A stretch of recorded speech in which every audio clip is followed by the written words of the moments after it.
Thank you so much for this invitation to present my or our research here. So now it's in the beginning. It would be wonderful, by the way, to be in New York to talk, but happy to contribute to this series online as well. So what I'm going to talk about you today is child welfare reforms that have been going on in Russia for the last decade, so more than 10 years. So in today's talk, I will focus on those reforms and they can be conceptualized as the institutionalization reforms, and at least at the level of principle or ideals, they link the Russian child welfare system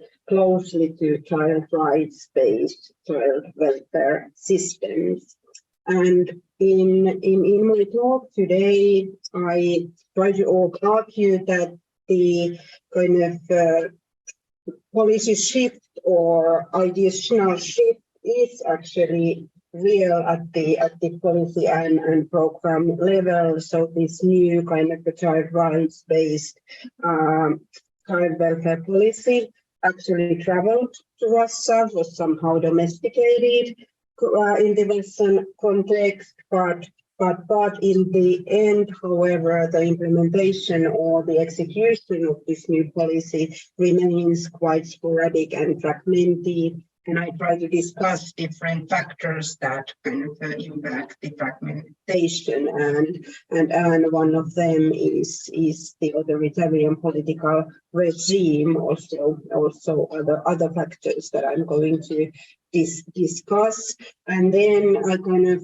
end by concluding that Russia's invasion of Ukraine without a doubt sheds a dark shadow over the development of the child rights and social welfare, human rights in Russia, and also quite drastically, I would say, slowed down the reforms that started earlier, and sadly we already see kind of an increasingly instrumental use of child rights at the moment for the purposes of the authoritarian regime. But anyhow, going to our research that has been conducted in the framework of two different international interdisciplinary projects, first of which here named as a child's right to a family, focused more on the kind of child welfare reforms that are ongoing, while the second one, this live, work or leave, focused more on well-being of young adults in the Arctic region. And in the second project, I was involved in studying young adults who have experienced alternative care or child protection services. So I had kept referring to us.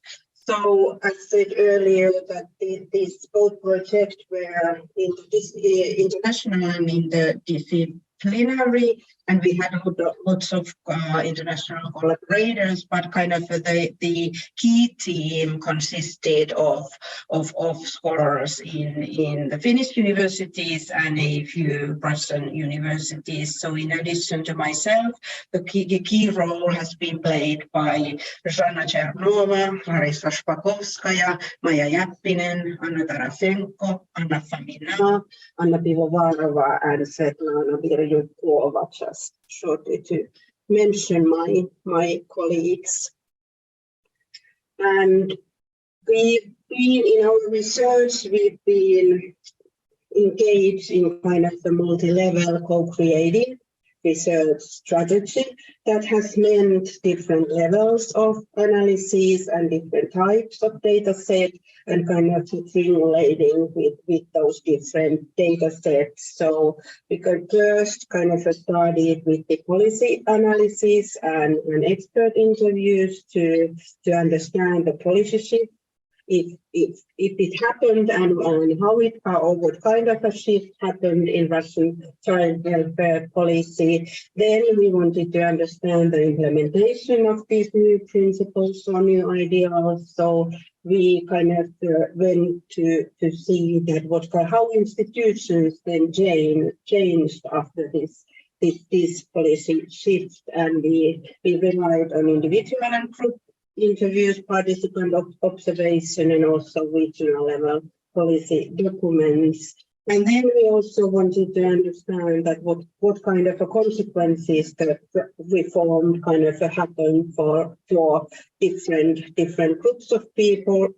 Would they be practitioners, child welfare practitioners, or professionals, or foster parents or children themselves? So we've been conducting individual and group interviews here as well. Then we had a group of young adults who conducted peer interviews among the young people who transitioned to their independent living from different forms of care, and then also participant observation. So it's kind of the key element of our inquiry has been that it has kind of conducted in very close collaboration with practitioners, so who help with the field work. We held kind of a research practice seminars with them, and at a later stages also through co-research. So we had the young adults who had the experience in different forms of care doing the research with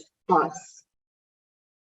And just to kind of shortly to mention or Alexandra also mentioned the book in her kind introduction of me, that kind of consider that the book by Routledge is our final product, and even if it's an edited volume, I tend to think that it is a kind of a story about how this global child rights-based deinstitutionalization ideology traveled to Russia, and how it has been applied and domesticated in the Russian context, how it changed, as I said earlier, the institutional design, and with what kind of consequences. So all the team members have contributed to this book.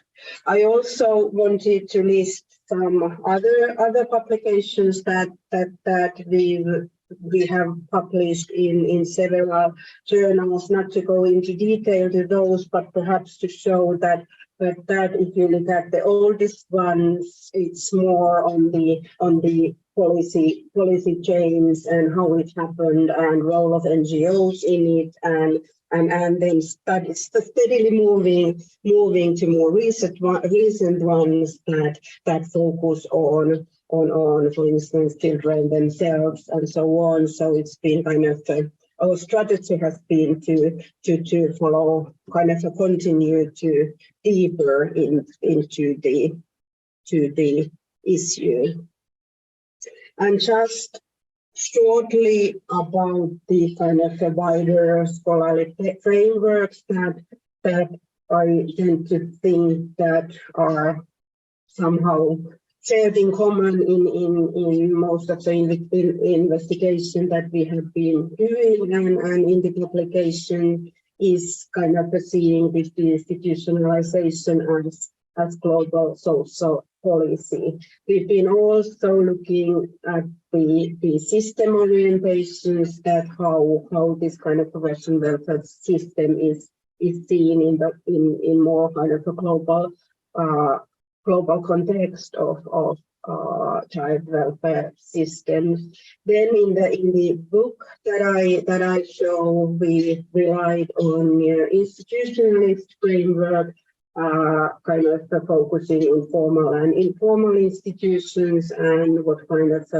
types and layers of institutional change we see. Also the kind of the contrasting ideas and practices, looking at continuity and changes, of course power relations, and then the interplay of the structure and agency, and this kind of agency question has been very central then when we have conducted this research with young adults. So we've been kind of looking at their agentic possibilities and capabilities, and how kind of many of it is constrained by different level structures and so on. Then state-society relations, and especially the role of NGOs, has been something that we have been trying to understand in our investigation.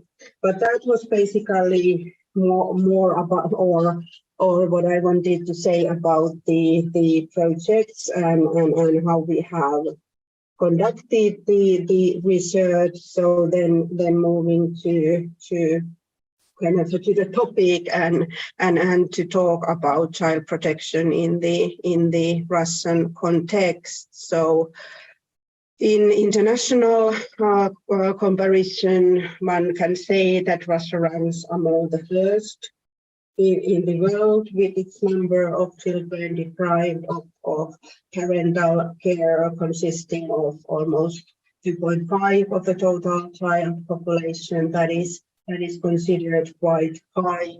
And what is kind of characteristic to the Russian case is that 80% of those children are so-called social orphans, so meaning that they have their parents alive, but they, for a reason or another, do not take part in the lives of those children.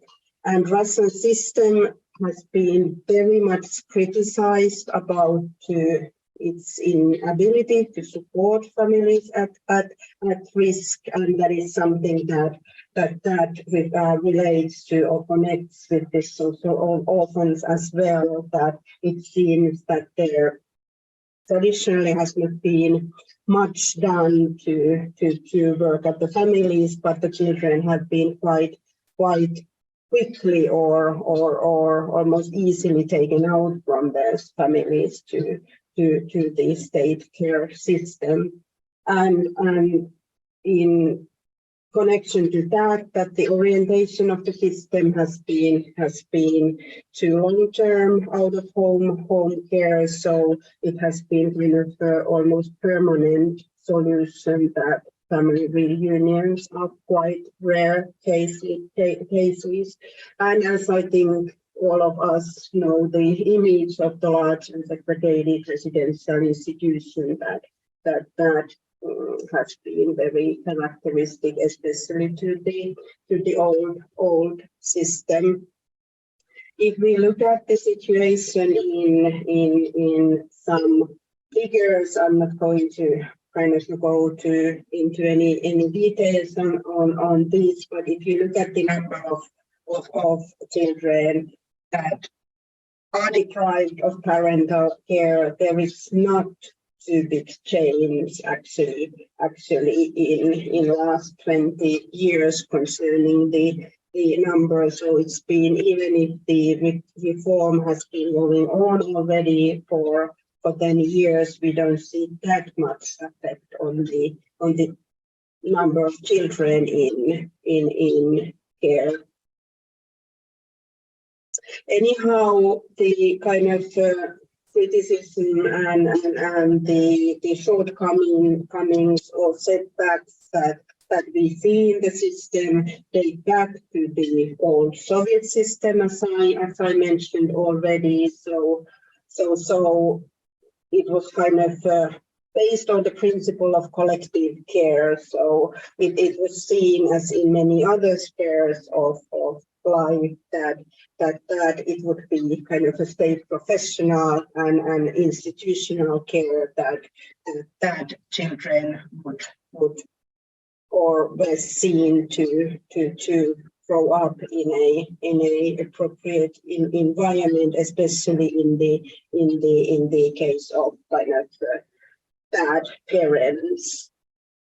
But then the system was quite characterized in those state care institutions that it focused more on kind of the cognitive development instead of the theories of attachment or emotional socialization or community inclusion. So as I said, that those were quite kind of segregated institutions from the communities.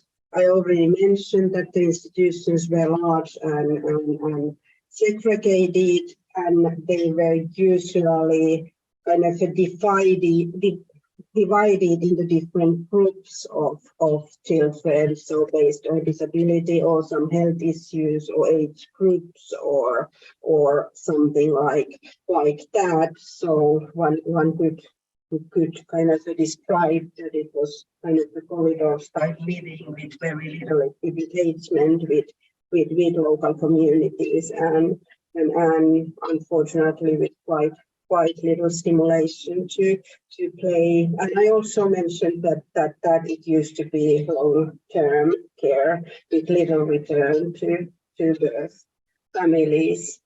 So that was the kind of a Soviet system that the Russian system also before the reforms was rooted in, and we see kind of lots of legacies from there still nowadays. Anyhow, after the collapse of the Soviet Union, Russia kind of had its new constitution. It also accepted the new family code.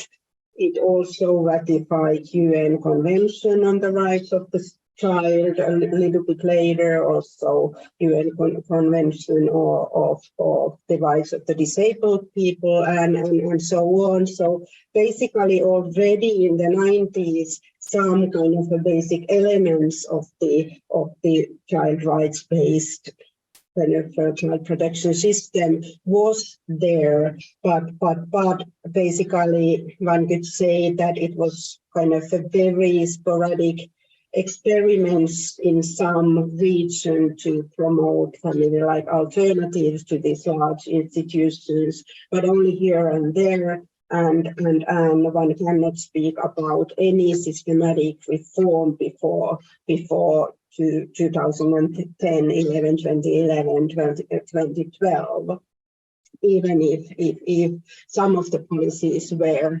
there. But then, as already mentioned, that in early 2010 or 11, 12, Russia started radically to change its child welfare policy and legislation, and kind of a slogan like every child's right to a family kind of was put in the heart of the reform. So it kind of follows the global deinstitutionalization policy that we've seen all over the globe, and also with other groups of people than children with children deprived of parental care. So it is kind of a global policy that seeks to relocate residents in institutional care to community-based housing and so on, and importantly also kind of accompanied by the development of services that support inclusion into local communities. So I said that it's not only children deprived of parental care, but with disabilities, mental illnesses, criminal offenders, homelessness, and so on. But in the context of this kind of a particular child welfare, it has meant from kind of a shifting from or transforming from collective care in residential institution to family-based care. And this has meant several issues. It has meant reduction of residential institutions and development of foster family care, and also those support services for families at risk in kind of in principle at least. And as I mentioned already, these kind of shifts has been kind of internationally affirmed by several binding treaties by the UN, for instance, and Russia has ratified those treaties as well. Anyhow, we can quite easily see here that this kind of a global deinstitutionalization policy is very much in conflict with the previous kind of Soviet ideals of child welfare. So as mentioned already, so it kind of family appeared to be the priority when we look at the kind of alternative care for children, and as already referred, that it kind of it aimed to dismantle in the Russian case now. It aimed to dismantle those old type large children homes that were kind of newly organized as family support centers, which were then assigned to provide support services for both foster families and also birth families who needed support. This also meant that in those new family support centers, kind of a long-term residential care would not be any more possible, but it's kind of a short-time temporarily solution, and then it has to happen not in kind of big institutions, but smaller home-like units. So children would live in small groups with some permanent adults. They would go to neighborhood schools, not anymore inside the institution. Also, they would go, if they get ill, they would go to local healthcare stations, not having kind of a health personnel of their own. So children would start living more like they live when they are home. It also, this kind of a family priority there meant to the development of foster family system that would be well supported by the social services and those family support centers, and also it aimed to strengthen support services for birth families as a preventive measure. So much of emphasis was now put on preventive services as well. So residential care in any kind of institutions would be a last resort and possible only if some of the previously mentioned options somehow fail.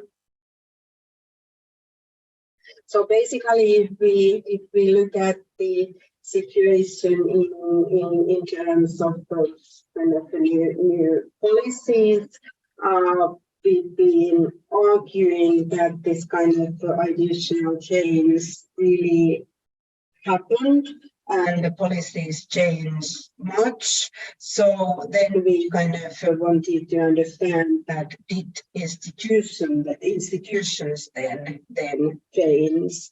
And if we look at this figure here, we can say that if we didn't see any big change in the number of children in the system, where we see kind of big change is the forms of care. So if in 2000s barely none of the children were in foster families, and more than 25% were in those residential institutions, closer to 2020, the kind of situation changed completely in a way that now 1/4 of children live in foster families, and less than 10% anymore in residential institutions. So in that way, we can see that the change has been quite big. Also, if we look at this table concerning the different types of residential institutions, we can see that if in 2005 we had there were more than 4,000 different kinds of institutions. In 2019, it was 1,300 anymore. So in kind of if you look at the institutional change in figures, we see that something has happened. Then we were kind of interested that what made it possible, kind of first of all, that the kind of that the policies changed so almost radically, and we, as I've been already pointing to, a longer process, that the legislation somehow has been there already, but no systemic reform happened earlier. But then during the Putin's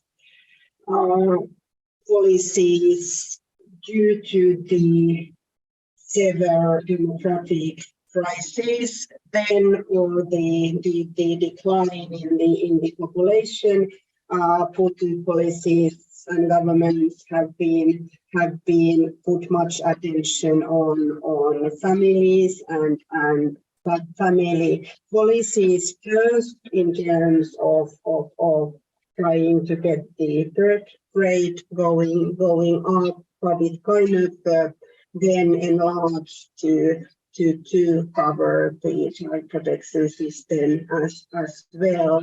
So one could say that there was kind of top level political will somehow to invest in families and reform the system and so on. That was obviously not because of these children themselves, but it was the kind of the national concerns due to demographic situation and so on. But anyhow, the kind of a political will to reform was there. And then at the same time, several international and domestic scandals came out from concerning the child welfare and children in the system. Many of you perhaps remembers the Dima Jaakkola case, but that was kind of internationally also published, but many domestic scandals as well. So the kind of issue got quite much publicity, and it was quite evident that there is urgent need to reform, and this need was then kind of accompanied with this top-level political will that created high pressure to lower levels of governments to do something. I mean, we lived already in this kind of authoritarian environment that if the top level said that something has to be done, so then it probably meant that something had to be done. But what we see kind of here that there was this will to reform, but basically not that perhaps knowledge in the government itself or administration itself to how to reform. So it kind of opened up a window of opportunity to NGOs that had already since 90s developed their expertise on the issue. They had the expertise due to many kind of international collaboration on global child rights, but then they had the expertise on the Russian domestic context as well, and somehow as said that this kind of political will kind of combined with this emphasis or priority of families, which so well fitting the kind of official discourse on families. So it kind of made way for NGOs and their expertise to kind of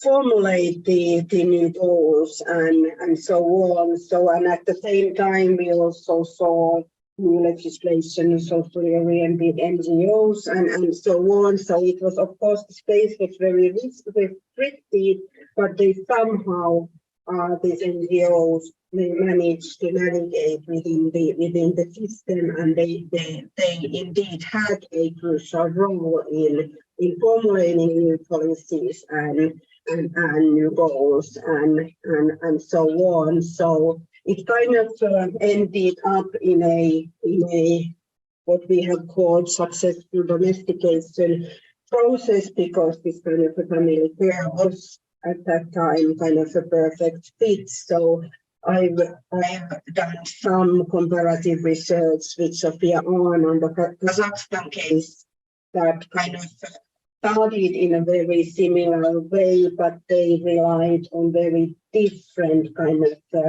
framing of the issue through international human and child rights and so on, and it wasn't so successful. So in this kind of a particular Russian case, it resonated with the other priorities there as well.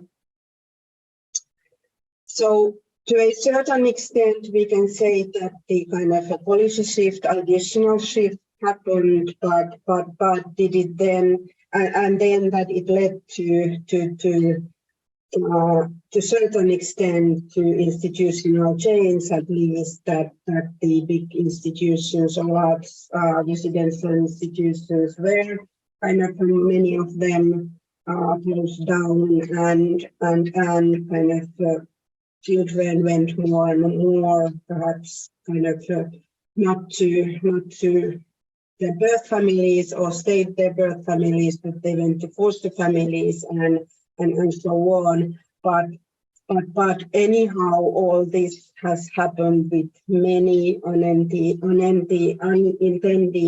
consequences. So the book that I mentioned in the beginning kind of covers quite many cases of this kind of unintended consequences, but especially the chapter that has been written with me and my colleague Maya Yappinen, we argued that kind of one reason for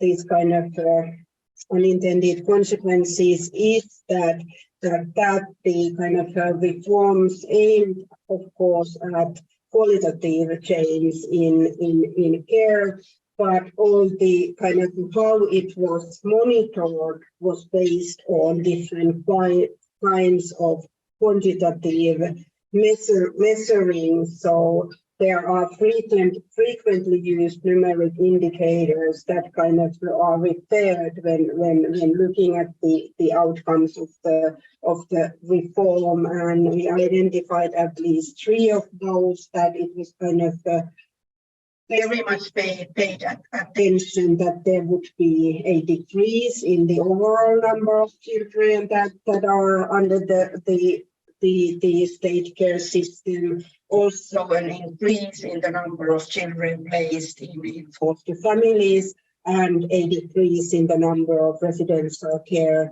institutions.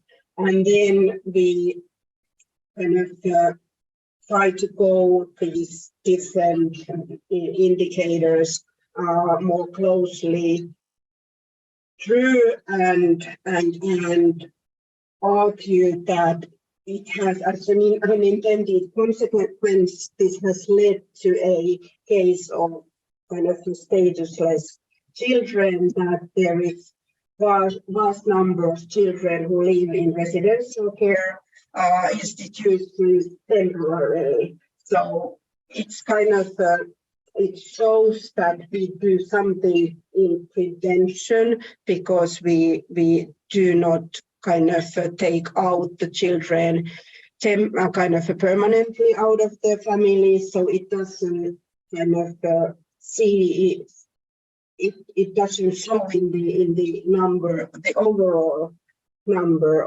of children in care. But basically, I mean, these children might live without any status in those institutions for indefinite time. So basically, that's completely kind of it conflicts the idea of a child's right to family, because they don't have right to live in their birth families because they are taken out, but anyhow they are not replaced in foster families as well, because then they would be seen in the numbers. Then we spoke about kind of children, a case of children in catalogs. So there is so big pressure to replace children in foster families that we show kind of increase in number of replacements in foster families, and at the same time those children are not anymore kind of in the overall number of children in care, because they're being replaced in family. So basically the pressure to replace children in foster families is that high that basically foster parents' rights and wishes overrun the rights of the children in terms of those replacements. And then there were lots of conflicting criteria. As I mentioned, that one aim has been to decrease the number of institutions, and at the same time to make them smaller, like home-like institutions. But if we look at only the number, that how many institutions were closed, we saw that it happened that institutions even grow bigger, because if one is closed and children move to another one, just to show good in numbers of the closed institutions. So basically lots of kind of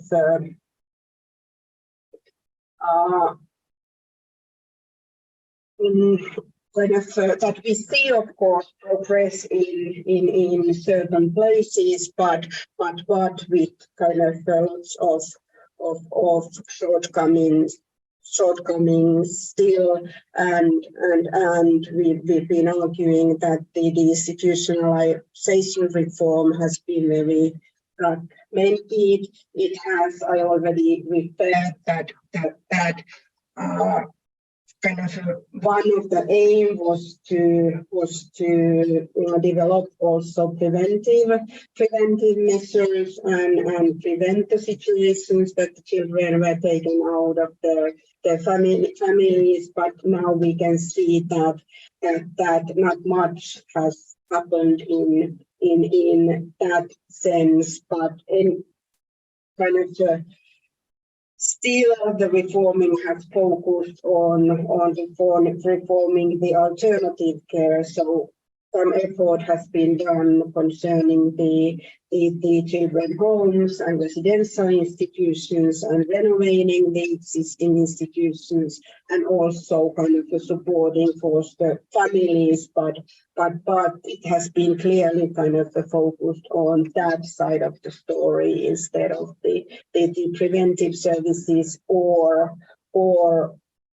kind of focusing on family reunions and support for families at risk during the process and so on.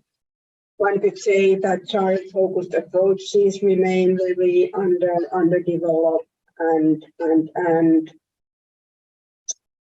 of if we think about aftercare when children leave the institutions, it's very much focused on kind of the material support, but kind of the caregivers are quite often left without any individual support. So there is much of kind of the constraints in that sphere. We see lots of dependencies and even institutional traps. Why the reform, kind of why the goals of the reform cannot be achieved. I already referred to some of those when I spoke about those three cases, and kind of as the kind of overall conclusion concerning the implementation, that this kind of a quantitative measurement and appreciation of those over any kind of a qualitative measurement really kind of leads to fake performance. It leads to many kind of play with numbers. It leads to that many changes happen on only on paper and so on. But we of course see huge regional variation here, and not only kind of between the region, but inside the region and locally. So it very much depends on the kind of leadership of certain institutions, that how much they really kind of engage in qualitative reforms and so on. So kind of much has happened, but still kind of with many kind of shortcomings. And we try to a little bit to kind of understand that why it has been so that the implementation has not been so straightforward. So I already kind of mentioned that this kind of a top-level political will that we saw there, it really created pressure to reform, so it meant that something happened. But it has been, of course, a huge constraint, also because the pressure has been so high that it has led to many kind of fake performances. And as said, that the kind of the whole idea should be based on child's rights, but as discussed already, that there are many other rights due to pressure that tend to override these basic principles. So, and traditionally we've seen in the Russian context little involvement of children in decision making, that has been of course one of the aims of the reform as well.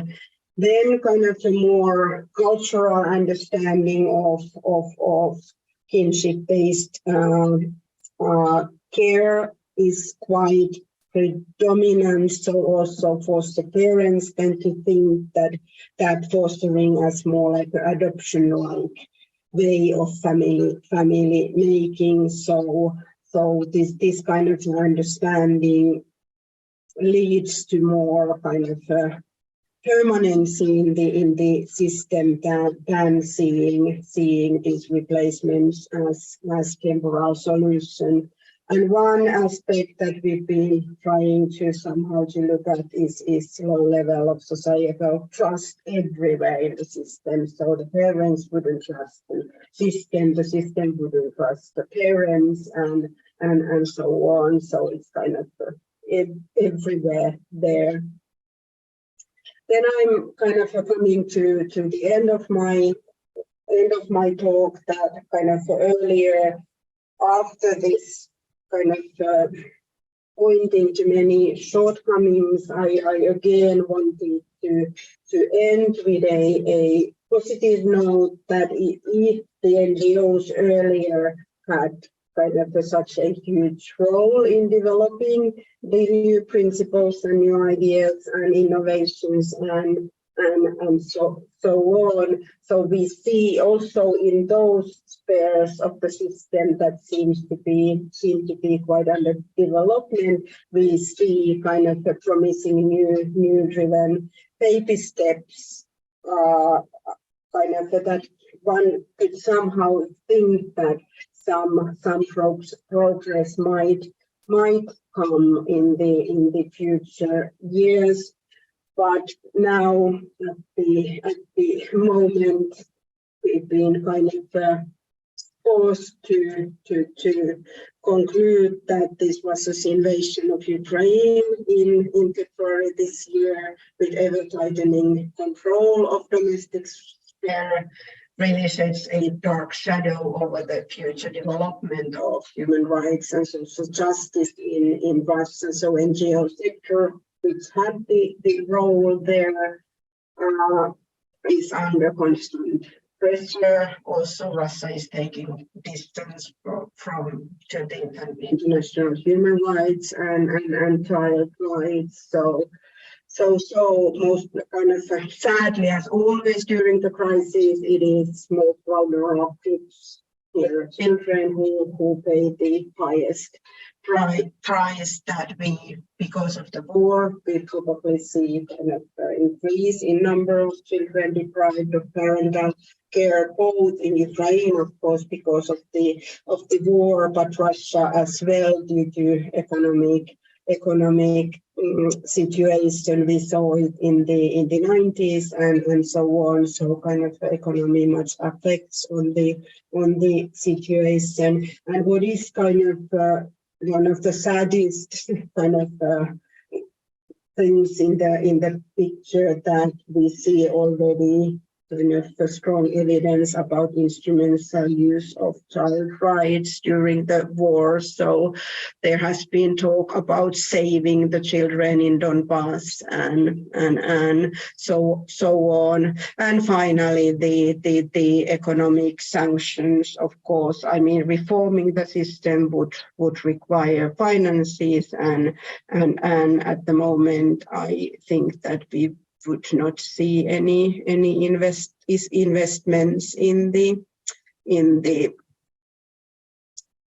welfare system. And also kind of as a final thing, that seems to be true, that those care leavers, young adults who have their background in institutional care or who are still in care, that those are one of those vulnerable groups that have been taken to the front at the moment. So it's kind of previously when I talked about that, I tried to kind of end with some positive slide, but at the moment it seems that there is no reason for any kind of positive thinking in the field at the moment.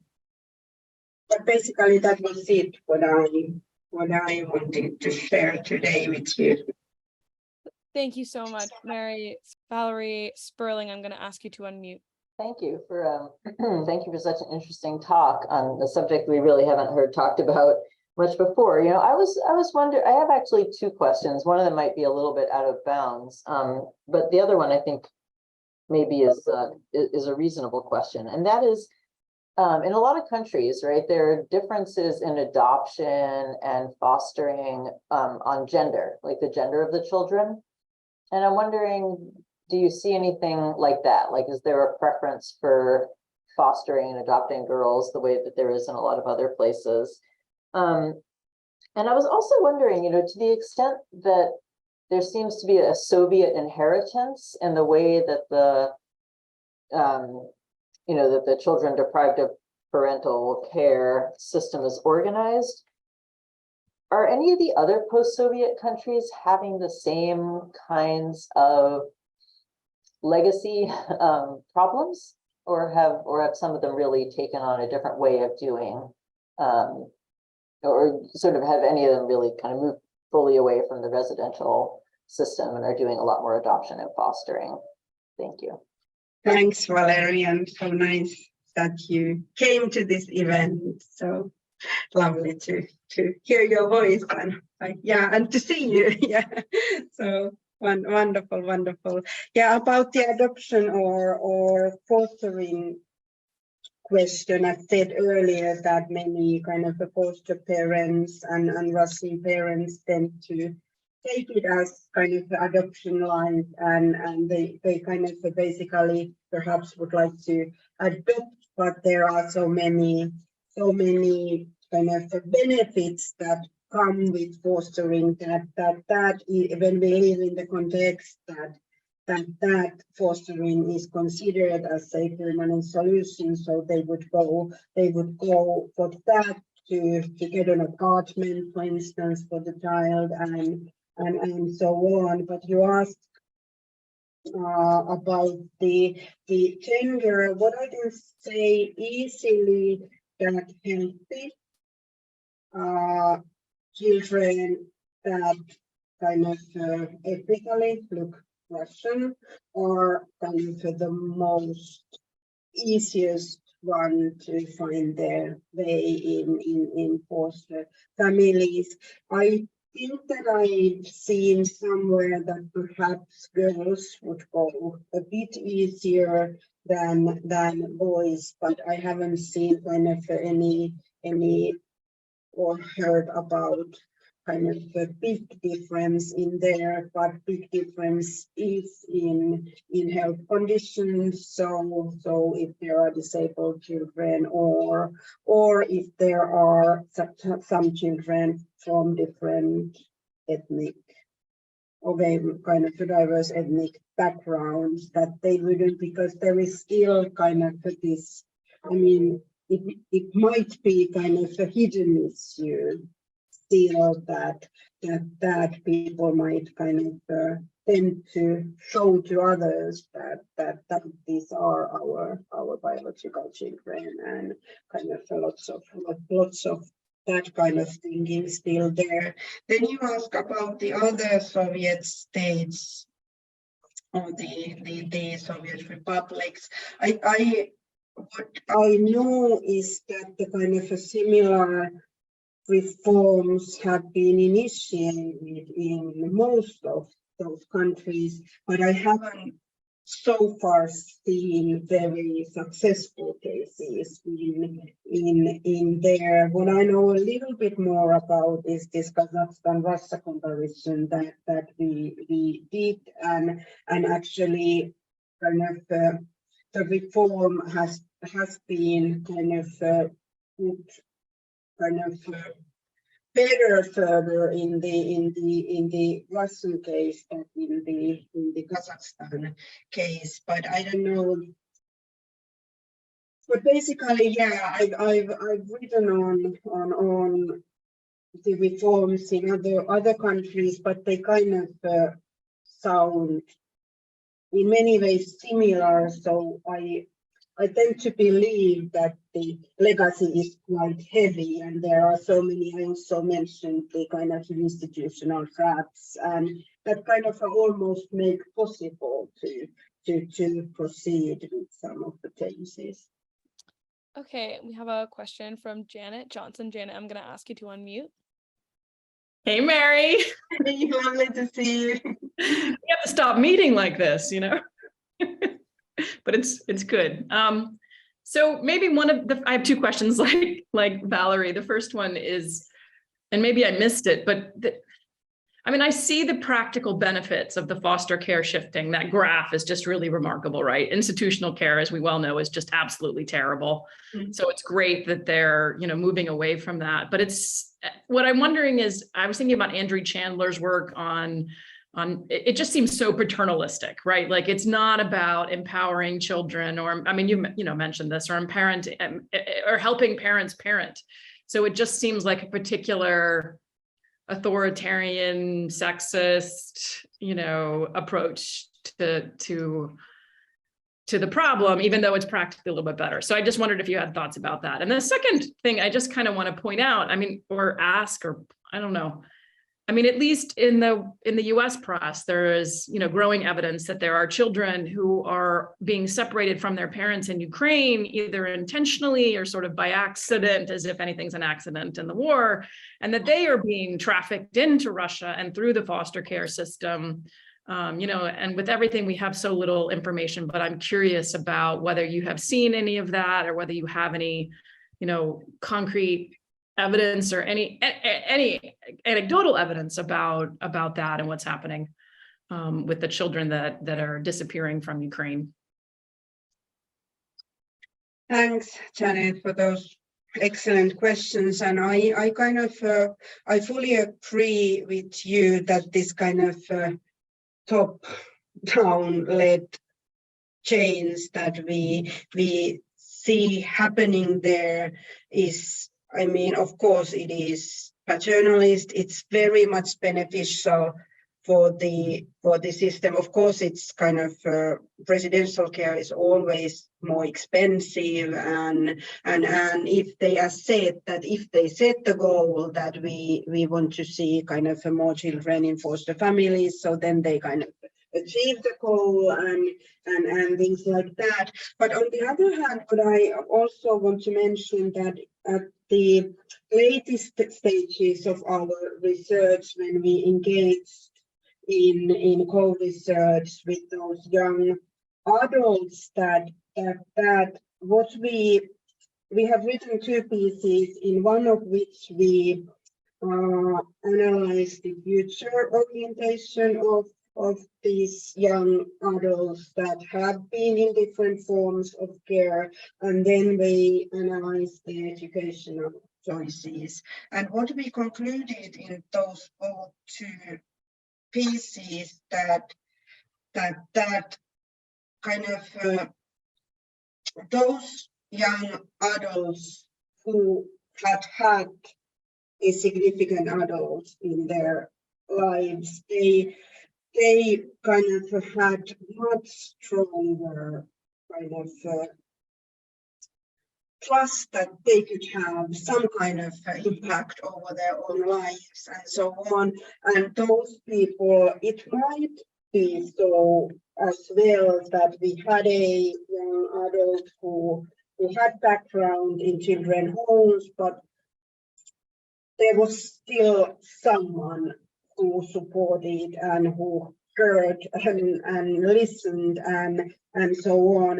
But most often that still happened in the case of foster families. So kind of I fully agree what you are saying, but still I would tend to think that it marks a difference in the life of those children, whether they are in residential institutions or in foster families. So it's kind of more likely that they develop a relationship with some kind of close and trusted one in family environment than in the institutional care. But otherwise, yeah, I see what you are saying, and I agree. But still, I have to say that I think that from the perspective of children, of course, lots of bad things happening in foster families as well, and they might be sometimes bigger than institutions in my context, for instance. But anyhow, it seems that that when we look at the how the young people are doing, that they do better if they have experience either kind of children villages or foster families.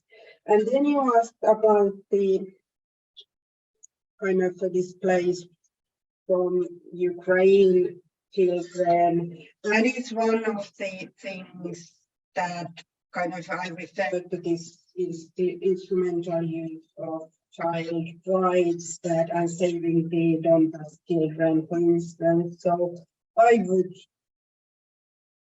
heard stories that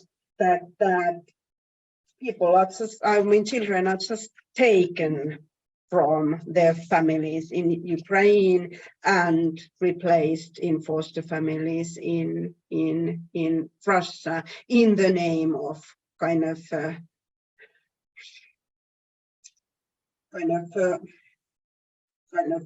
providing them an opportunity for a kind of a real family in the international context. So I don't know, I just assume that so many things are happening in there at the moment, and that's kind of course it might be children who've been kind of violently taken from their families, but of course it's lots of children who have lost their parents, and they kind of really are in that situation, and we will know where they end up. So if Russia can decide, they end up there in good foster families, I guess.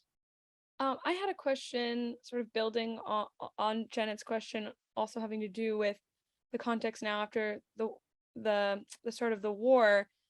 You mentioned, of course, that the government has been putting pressure on NGOs, and you're talking about that just now. I'm just wondering if you could expand a little bit on that. Do you have any specific examples of tasks that NGOs have been given, or specific areas of pressure that have been put on NGOs in this field? And how have you seen perhaps organizations that you've worked with respond to this? Has there been resistance or not? And if there has been, what has that looked like? What has that resulted in? I'm just curious about that. I'm just what I'm saying in that field, that there has been kind of pressure for years already, of course, but at the current situation, I think that this kind of a tightening control over the domestic sphere is everywhere, and that of course affects the NGOs as well. So they are kind of seen perhaps even more suspicious than earlier, and we have like a dramatically tightening control over the foreign influence there and foreign contacts and so on. So basically, I guess that many NGOs at the moment see it quite difficult to operate at the moment, perhaps even those that kind of had not so much trouble earlier. But of course, the whole financial climate at the moment is very risky, and I think that it definitely has impact on NGOs as well. But many kind of from December on, we don't know what this kind of new laws on foreign impact would mean. That is communication enough, or kind of that the environment is so unpredictable at the moment, and I don't think that at the moment there is much kind of focus on kind of overall on the development of the NGO sector, but much of the attention is elsewhere, and people are, I mean, those people with whom I have collaborated, I mean, they don't I mean, those NGOs that have been involved in my research, they've been kind of, at least for me, openly stating that they are against the war, but how to kind of how to resist that now at the moment. So risks are very high. So it's in that sense, kind of, I think that at the moment it is very restricted sphere to anyone to operate, and there is so much kind of suspicion and in the air. So people, I mean, they need to be somehow careful, but of course we need to be also careful not to kind of cause any harm to those. So I mean, it's kind of quite closed at the moment, in addition to some kind of communication about the situation. And I guess following up on that just briefly, you of course mentioned early on in your presentation how important foreign contacts and collaboration with foreign experts and NGOs, how important that it has been and had been for the development of the system, of the institutions in the country. So without those contacts now, whether that be, you know, a lack of funding or lack of just knowledge and information, what do you think will happen? I mean, obviously you mentioned that you think there's nothing good will come from this, but how drastic do you think that backsliding or just lack of progress might be as a result of the lack of these connections? That probably depends on how long this kind of, we don't see the kind of end coming quite soon, and even if we saw the end, what will follow. So I think that kind of, I actually today participated here in Finland on panel discussion that exactly look at the question that how this kind of cross-border transnational collaboration could continue, and it was kind of based on a questionnaire among cultural organizations that have been collaborating and so on. So we saw that there are, of course, lots of collaboration that roots back to 90s already. So then I mean, with those people, I mean, they know with whom they are collaborating. As I said, that I know with whom I'm collaborating, and I know what is their stance in this situation, even if they, not all of them, can kind of express it openly, but still we've gone that question through. But according to that questionnaire or the survey that was published, or the results were published today, it kind of showed that those organizations or actors who came to the field more recently kind of stopped kind of entirely the collaboration. So I think that if this kind of a situation are very long, we are back in the situation in the 90s that everything has to be kind of built from the kind of from the beginning. But of course there are lots of kind of ties and collaborations and that somehow are still alive and perhaps wait for a moment to become realized again. But that's, I mean, that depends perhaps on how long all this continues. And many, I mean, again referring to that survey, that many of the respondents said that they would require kind of drastic changes to the situation before they can kind of continue again. So as I said, that if we see some change in next you, I don't know what would be the change, then is it for the better direction? So I mean, at the moment it's very, very difficult to say, but at the moment I think that many people think that it's quite kind of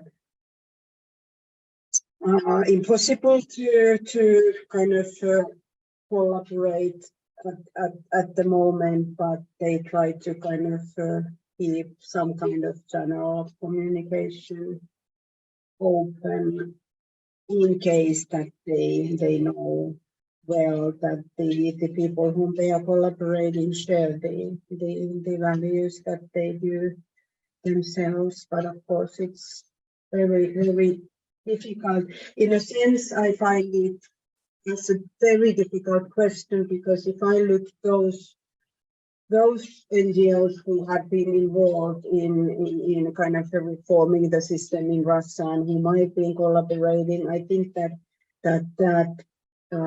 most of them are very much critical to what is happening at the moment. And I somehow tend to think also the scholars with whom I collaborate, but kind of I see that that's a result of this kind of international collaboration as well, that those people kind of are quite informed about many issues. They have different resources for information and so on. So if we are kind of shutting down all the kind of exchange of ideas and it's kind of experiences and so on. So I kind of tend to think that it only supports the current regime at the moment. But of course, on the other side of the story, I see that something kind of course, we had to react somehow to the situation, so it cannot continue as it used to. So it's difficult, but kind of shutting down and kind of isolating, I think that it kind of it doesn't solve the problem. We have a question from Julia Kuolkanen. I'm so sorry if I mispronounced your name. Let me ask you to unmute. Hi, Meri. Hey. Hi, I'm Julia Kuolkanen, and we have been working with Meri as well on this on different kind of questions concerning the child protection in Russia, and I represent myself an NGO, but I'm currently on a maternal leave, so I'm starting my job only in about 2 months maybe. Well, anyways, my question is maybe concerns the child rights in general, the whole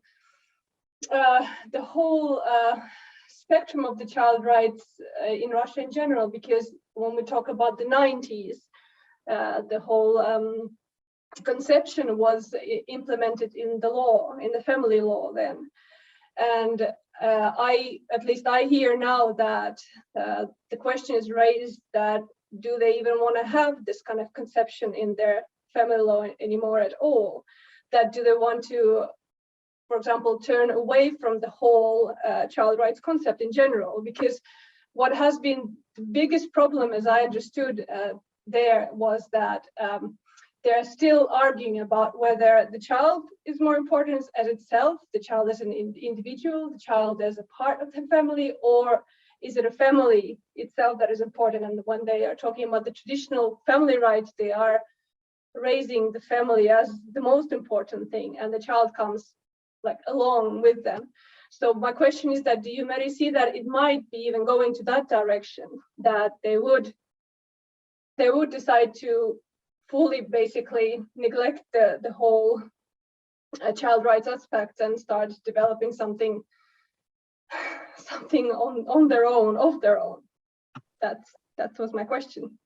That might well be, but I mean, of course, we see it everywhere that distance is being taken to any rights-based kind of approaches, that it doesn't. Of course, there are many other rights as well that kind of basically do not exist until child rights has been kind of something that have at least been on the agenda, but as said that I see more and more. I don't know, some of you I guess know Andrea Peto's kind of thoughts about illiberal use of for instance gender rights or reproductive rights and something like that. So I perhaps see something like that if the kind of if the child rights discourse and terminology will be used and will be kept somehow in the legislation, the kind of interpretation of that might be wholly something else that freedom in the UN Convention, for instance, and so on. So yeah, unfortunately, my answer to that question is that you can expect anything to happen towards that direction. What is interesting here is again the kind of Kazakhstan comparison that we made, that in Kazakhstan the reform was tried to push further with strong reference on global child rights, human rights, and so on, and they didn't succeed very well in reforming anything, but this kind of tying them into this family thing that is, of course, I mean, paternalized, as Janet said, in many ways, kind of not kind of align with the kind of the initial idea behind those rights was kind of more resonating in the context as sad as it is. Okay, do we have any other questions? If not, then I think we can close out. Thank you so much, Meri. This was an absolutely fascinating talk. Really interesting questions and answers from everyone, and so grateful that you were able to come and speak with us. Thank you so much. Thanks for the invitation, and it was lovely to see you. Yes, it was great to see you again. Yeah, so Janet, let's keep in touch somehow. Absolutely.